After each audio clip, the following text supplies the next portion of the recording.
morning, everybody. Jonathan Dykes again with Renew Crew Softwash.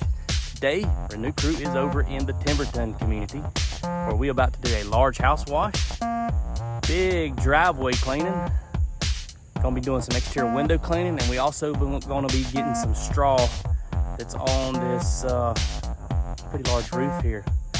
So we got the tanks filling up. We're about to get this one started. Come along for the ride. Always start by getting all our electrical taped up.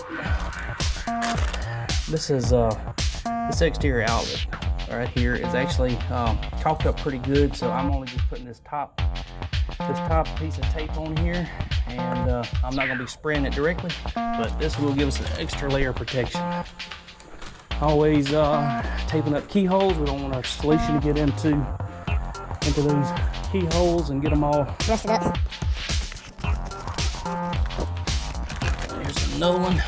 This one's got like a little, well, it's got a little bit of crack in the silicone right there. So again, probably be safe not doing this, but we don't have to take any chances. Cheap insurance.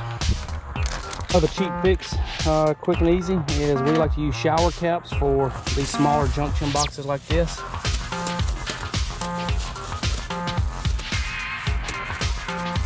That way we're not getting any of that wet. And I also will come back and throw a piece of tape right here. That way no water's going to seep behind that.